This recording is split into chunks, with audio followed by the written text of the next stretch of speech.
हुड्डा ने कहा है कि ये जनादेश बीजेपी के खिलाफ है। उनका कहना था कि अगर मुझे कुछ वक्त और मिलता तो कांग्रेस बहुमत में होती। और अब अपील एक तरह से की है भूपेंद्र सिंह हुड्डा ने। उनका कहना है कि सभी पार्टियां अब बीजेपी के खिलाफ आए। आपको बता दें कि आज दिन में भी यही बात कह रहे थे भूपेंद्र सिंह हुड्डा, और सुबह भी उन्होंने यही बात कही थी जब काउंटिंग शुरू भी नहीं हुई थी, तब भी उन्होंने इसी बात को कहा था कि जनादेश जो है वो उन्होंने ये कहा था कि अगर मुझे पहले थोड़ा सा वक्त और मिल जाता तो यहां पर नतीजे कुछ और होते। और जैसे जैसे नतीजे आते गए, चुनाव के रुझान आते गए, उन्होंने ये कहा कि जनादेश बीजेपी के खिलाफ है। और अब फिर से वो बात दोहराते हुए नजर आ रहे हैं कि बीजेपी को ये चीज समझ लेनी चाहिए कि ये जनादेश उनके खिलाफ आया है क्योंकि कांग्रेस की परफॉर्मेंस सुधरी है। लेकिन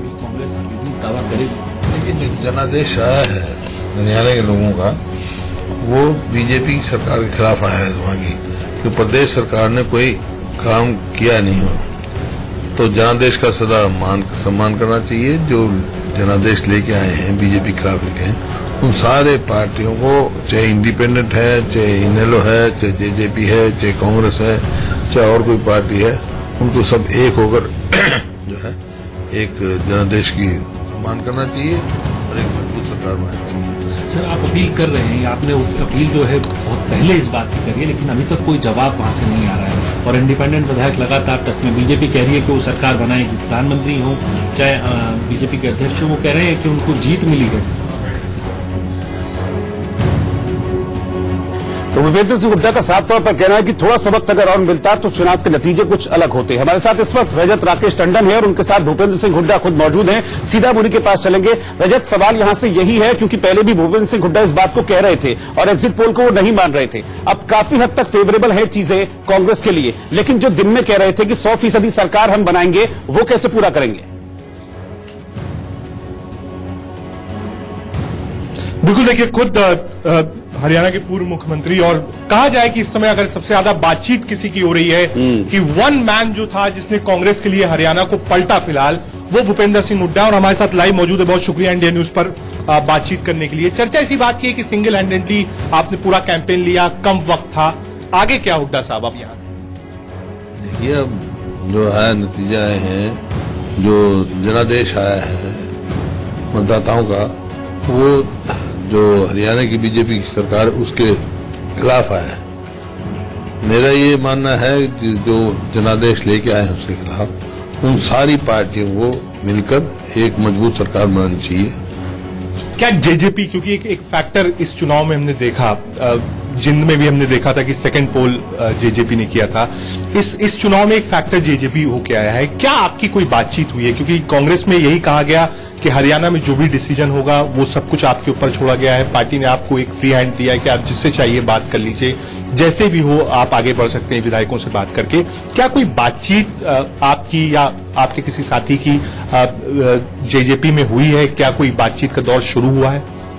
देखिए, बातचीत का तो दौर चलता है, लेकिन मैं तो शुरू में ही कहा था कि भाई ये सबको ये जनादेश की जो है वो करना चाहिए। जो जनादेश आया है उसको रिस्पेक्ट करना चाहिए और रिस्पेक्ट करते हुए सबको एक होकर सरकार बनानी चाहिए। हालांकि हमारा खाली लक्ष्य सरकार बनाने का नहीं है, हमारा जनादेश को जो है उसका स्वागत करने की बात है। लोगों को उसको मान सम्मान करना चाहिए। एक चाबी इंडिपेंडेंट्स के भी पास है, ये भी माना जा रहा है, और कुछ इंडिपेंडेंट्स जो है वो दिल्ली आ रहे हैं। बताया जा रहा है कि वो बीजेपी के बड़े नेताओं से मुलाकात करेंगे। तो क्या कुछ इंडिपेंडेंट्स से आपकी भी बातचीत हुई है? क्योंकि आपने दिन में जो प्रेस कॉन्फ्रेंस कही थी वो उसमें कहा था कि आप पिछली बार भी एक बार सरकार बनी थी, जो इंडिपेंडेंट्स आए थे उनको आपने रिएक्टेट किया था सरकार। मैंने यही कहा था भाई, हम जो सब इकट्ठे हो गए, हम सरकार बनाएंगे तो उनको उचित स्थान और सम्मान मिलेगा, यही कहा था। वो अब भी कह रहा हूँ, वो तो फिर उनको सोचना है जो जनादेश लेके आए हैं। अभी बातचीत तो चलती है, लेकिन अभी देखें, अभी पैनी नजर रखी हुई है कैसे कैसे क्या होगा। अब नजर रखी हुई बात है, क्या किस तरह इवेंट डेवलप होंगे। बीजेपी अपनी विक्ट्री की भी बात कर रही लार्जेस्ट पार्टी है। रजत, क्या मैं चाहूंगा कि भूपेंद्र जी से आप एक चीज और पूछ लें, एक सवाल ये भी पूछ लें कि अब सोनिया गांधी जी से कब मुलाकात हो रही है? हमारे तो मंत्री चुनाव आ रही, जनादेश उनके खिलाफ है, उनको तो क्लेम करना नहीं चाहिए अगर नैतिक। सोनिया गांधी जी ने दिन में बताया गया कि फोन से बात की थी, है आप आ गए हैं, क्या सोनिया गांधी से बात करेंगे? क्या इंडिपेंडेंट्स जो हैं उनसे भी आपकी लगातार बातचीत हो रही है? कुछ लोग आपके संपर्क में हैं? संपर्क में तो सभी एक दूसरे से होते हैं। क्या इवेंट्स कैसे होंगे देख रहे हैं। आखिरी सवाल आपसे, आश्वस्त हैं कि हाँ जो नंबर गेम है, क्योंकि अभी भी तीन सीट्स ऐसी हैं जिन पर क्लोज फाइट मानी जा रही है, तो क्या आश्वस्त हैं कि हाँ वो नंबर गेम में आप एक बार फिर से उभरेंगे? देखते हैं, नतीजों इंतजार करते हैं। सोनिया गांधी से आज कोई मुलाकात? ये कल करेंगे। बहुत शुक्रिया हमसे बातचीत करने के लिए भूपेंद्र सिंह हुड्डा। तो क्या आश्वस्त है कि हाँ वो नंबर गेम में आप एक बार फिर से उभरेंगे? देखते हैं, नतीजों इंतजार करते हैं। सोनिया गांधी से आज कोई मुलाकात? ये कल करेंगे।